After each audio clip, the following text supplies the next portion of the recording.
शर्म आनी चाहिए ऐसे न्यूज चैनल्स को जो बिना फैक्ट चेक के, बिना वेरिफिकेशन के, बिना तहकीक के कुछ भी नशर कर रहे हैं। एक आम शख्स को, एक आम शहरी को, एक आलिम को, एक टीचर को सीधा टेररिस्ट करार दे दिया गया। नाज़रीन मोहतरम, इंतहाई शर्मनाक वाक़ा पेश आया है जहां पर कुछ नाम निहाद नेशनल चैनल्स ने, कुछ, मैं लफ्ज इस्तेमाल कर रहा हूं, एक आलिम को, एक टीचर को, एक मदरसे में पढ़ा रहे एक उस्ताद को सीधा टेररिस्ट करार दे दिया गया।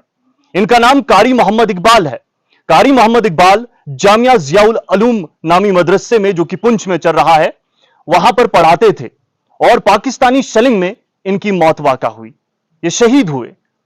लेकिन उसके बाद कुछ नाम निहाद नेशनल मीडिया न्यूज चैनल्स ने क्या कुछ छापा, क्या कुछ नशर किया, वो जरा आप देख लीजिए। किस तरीके से एक आम हिंदुस्तानी शहरी को, जिसने शेलिंग में अपनी जान गंवा दी, इस सीधा टेररिस्ट करार दे रहे हैं। इस दावे को न सिर्फ लोगों ने मुस्तरद किया, बल्कि पुलिस ने मुस्तरद करते हुए कहा कि ये जो मीडिया रिपोर्ट्स हैं ये बिल्कुल गलत हैं। इस दावे को बिल्कुल मुस्तरद किया और यह भी कहा कि कार्रवाई होगी। आपको याद होगा पहलगाम वाक़ा, जहां पर 26 लोगों ने, जिनमें नेपाली शहरी भी मौजूद था, बाकी तमाम मुल्क अजीज के थे, जिनकी जान जो है चली गई। उसके बाद हिंदुस्तान की जानिब से, जहां पर एक तरफ जो है हमारा मुल्क दहशतगर्दों से लड़ रहा है, पाकिस्तान को सबक सिखा रहा है, वहीं दूसरी तरफ जो है अपने ही शहरियों को इस तरीके से टेररिस्ट करार दे रहे हैं। कितनी शर्म की बात है। नाज़रीन मोहतरम, आपको बताते चले, ये जो शख्स हैं जिनकी वफात हुई है, इनका नाम कारी मोहम्मद इकबाल है, जो कि टीचर और एक आलिम है। और पुंछ में बेला एक जगह है, गांव है, जहां पर एक मदरसा है, जिस मदरसे का नाम जामिया जियाउल उलूम है, वहां पर पढ़ा रहे थे। लेकिन हाल ही में कुछ खबरें मंजर आम पर आती हैं और वो खबरें बिना वेरीफाई किए, बिना फैक्ट चेक किए मंजर आम पर आई, जिनमें इन्हें, जिनकी उम्र 45 बरस है, टेररिस्ट करार दिया गया। कितने शर्म की बात है। लोग नाराज नजर आए और वुरसा ने भी इसमें जो है मुदाखलत की और कहा कि इनके खिलाफ कार्रवाई होनी चाहिए जो इस तरीके का काम कर रहे हैं। काफी शर्मनाक ये वाक़ा है। इस तरीके का काम नहीं होना चाहिए। जहां मीडिया के लिए मुख्तलिफ हदायत दी गई हैं कि जनाब इस वक्त में अफवाहों से बचे, खबर करनी है बड़े तरीके से, एहतियात से कीजिए। और हमारा फर्ज बनता है कि जब भी कोई मामला मंजर आम पर लाएं, इस तरीके से लाएं जिस तरीके से हदायत दी गई है, और एहतियाती तदाबीर पर अमल पैरा होना हमारा भी काम है। जो हदायत दी जाती है उनको फॉलो करना हमारा भी काम है, और इस पर तहकीक करना वो तो फर्ज अव्वल है। और कौन सी कमी इनके पास थी लोगों की कि इस न्यूज को वेरीफाई किए बिना ही ये लोग जो है नशर कर रहे हैं।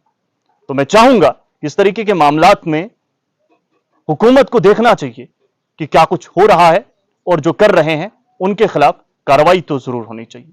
बहुत बहुत शुक्रिया। मैं कारी मोहम्मद फारूक, मेरे बड़े भाई थे जो कारी मोहम्मद इकबाल, कल 7 मई को मेरे भाई का पुंछ मदरसा जामिया ज़ियाउल के अंदर पाकिस्तानी गोलाबारी के अंदर जो शहीद हो गए। और हमारे हिंदुस्तान की गोदी मीडिया चैनल और जी न्यूज़ जो है, उसने इनके मुतालिक गलत न्यूज़ चलाकर और इनको पाकिस्तानी दहशतगर्द कहा और हमारे दिलों को ठेस पहुँचाया। हम पहले भी ज़ख्मी थे, हमें ये हादसा हुआ, और गोदी मीडिया ये बकवास कर रही है, ये झूठ फराड कर रही है कि ये पाकिस्तानी दहशतगर्द था। हम इसकी पुरजोर लफ्ज़ों में मजम्मत करते हैं। ये मेरे घर के, उनके घर के सबके परिवार हैं, ये उनके बच्चे हैं मेरे साथ खड़े, हम इसकी मजम्मत करते हैं। और डीसी साहब, एसपी साहब और गवर्नर साहब से हम अपील करते हैं कि इनके खिलाफ कड़ी कार्रवाई की जाए और इनके खिलाफ FIR लगानी चाहिए और इनको कड़ी से कड़ी सजा देनी चाहिए, ताकि ये झूठ ना बोले। और ये हमारे गाँव के चौकीदार हैं और इनके ये भांजे हैं। अब ये बात करेंगे। अस्सलाम वालेकुम रहमतुल्लाहि व बरकातुहू। हमें इस जो वाक़या हुआ है इसका बहुत दुख है कि कल जो हमारे साथ हादसा हुआ 7 मई को, कारी इकबाल साहब जो कि हमारे मामू थे, वो अरसा 25 साल से जामिया ज़ियाउल उलूम पुंछ में एक मुदर्रिस की हैसियत से काम करते थे। और कल जो पाक फौज की जानिब से शेलिंग हुई उसमें वो ज़ख्मी हुए और उनकी डेथ हो गई।